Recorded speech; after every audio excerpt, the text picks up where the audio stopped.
So in this video, I'm going to talk very briefly about a few more elements about how to sit well, and then the main issue of this video is going to be how to get up from the chair with more ease and make that a little bit easier, and using the rules of biomechanics to do that properly. So first of all, when you're sitting, as we talked in the first video, better sitting, I said it's very good and healthy to sit at the edge of your chair and to have your upper body balanced on your pelvis. But over time it's difficult to sit at the edge of the chair, so obviously one other very good option is to sit all the way in the back of your chair. What is important when you do that is that you sit in a way, I'll show you from the side view, that your upper body is aligned on top of your pelvis. So your head on top of your shoulders obviously on top of your thorax, and all this should be balanced on your pelvis so that your muscles don't have to work hard to bear the weight of your body.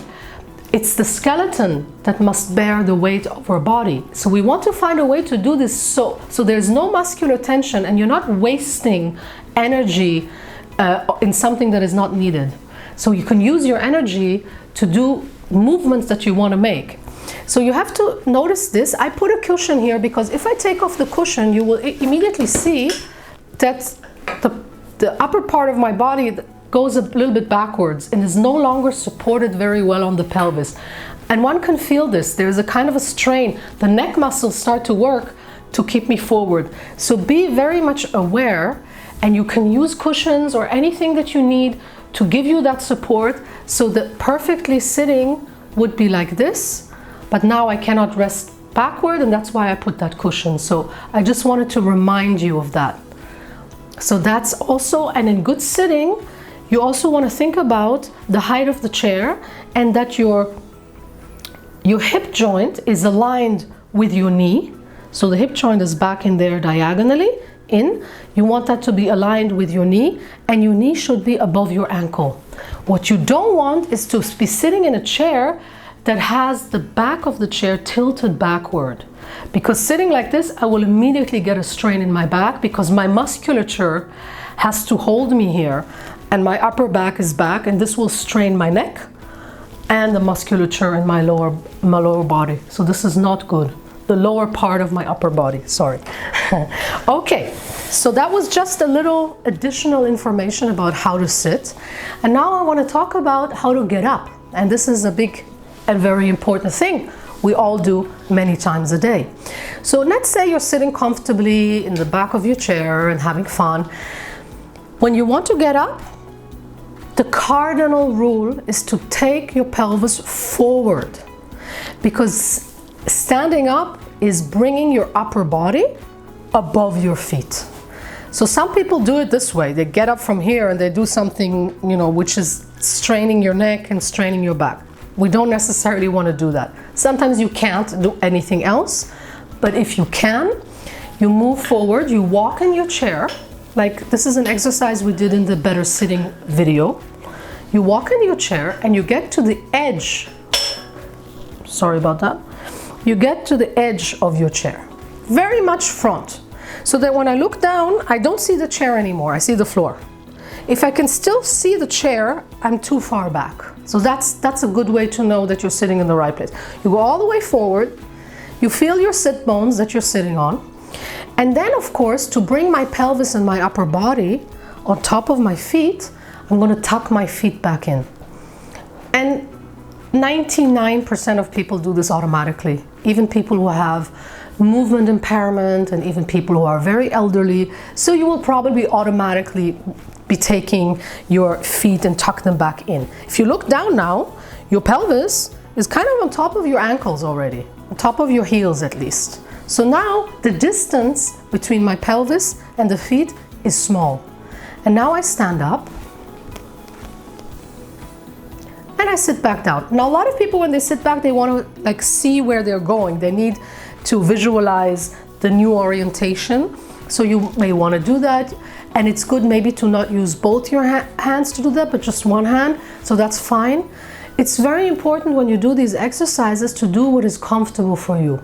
Because if you feel unsafe then you can't learn. You're just going to get stressed, and you're going to try to do something that doesn't work for you. So do what works for you, and try to see if you can incorporate something new. So let's do this again. And now what we want to do, we want to neutralize the neck muscles, because a lot of people don't have a lot of flexibility in their lower spine, and they start to use their head to get up. A lot of people do this like swan-like movement to get up from the chair. So let's see if we cannot do that. And a good way to neutralize our neck musculature is just put your hands like a collar around your neck. Your fingertips in the back are touching. There's no pressure. I'm not holding it tight. I'm just putting it there like a second skin. I'm at the edge of the chair. My feet are tucked under, and now I stand up, and my neck didn't do any work. Okay, and I sit back down. Now my torso is really long when I'm doing this. And the other interesting thing to think about, and you notice this more easily when you do this exercise, is that your heels, when are your heels touching the floor? So as you are unfolding from your chair, because when we're sitting we're folded, when we stand we are unfolding. As you are unfolding, notice when your feet come to the floor. You want to use your feet coming to the floor to help you get up.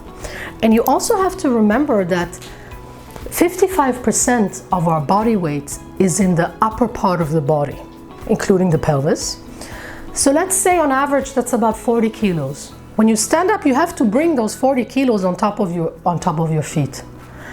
And that takes work. So your muscles need to work, your core musculature, your abdomen, your gluteus muscles, your buttock muscles, your lower back, they all have to work to bring up this weight. So it's normal. So let's do this a couple of times, and you will feel that this is a kind of an exercise for your body. So you put your hands the same way, you tuck your feet, and you stand up, and you notice when your feet go flat on the floor, and you get back down. And you will feel that this requires the muscles in the back, in your lower back, to be long. So you sit back down, and let's do that a few more times. Get up. Take a breath. Whenever you need, you may want to take a breath. You might be used to getting up using your neck for years and not using your neck. You're going to feel it in other places, and that's okay. And when you need to take a breath, you take a breath, and then you go again. And you start to become aware. When are my feet planting themselves on the floor? And then we can do another variation, which is we get up in a little bit of a rotation.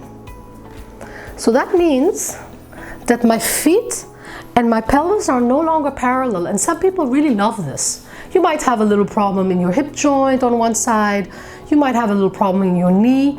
So work with this, and this is one of the things I love about Feldenkrais, because the idea of this method is to give you more options. So try this again. You may want to, neutralize your neck. You can also do it without. You may need to hold the chair coming back down with one hand. That's totally fine. You may do it this way. A lot of people I've taught this to find this very nice and easy. So you just rotate. And then try it on the other side. So you bring your pelvis from parallel to diagonal, and you get up. You may use, of course, one hand if you want to. You may want to look at your chair, get back down. And now let's try it, for those who would like, of course, with neutralizing the neck. Funny, I just felt that not using my neck at all, it kind of freed up the muscles of my abdomen very nicely. And make sure not to do this too quickly. Take a breath. I did this pretty quickly. You may want to slow it down. Take a breath. And then you may want to just to soften your lower back. This is a wonderful exercise to soften your lower back. Go back and forward in your chair once or twice. Walking on the chair, I call this exercise. Use your upper body to do this. And that's it for today. Thank you. I hope you enjoyed it.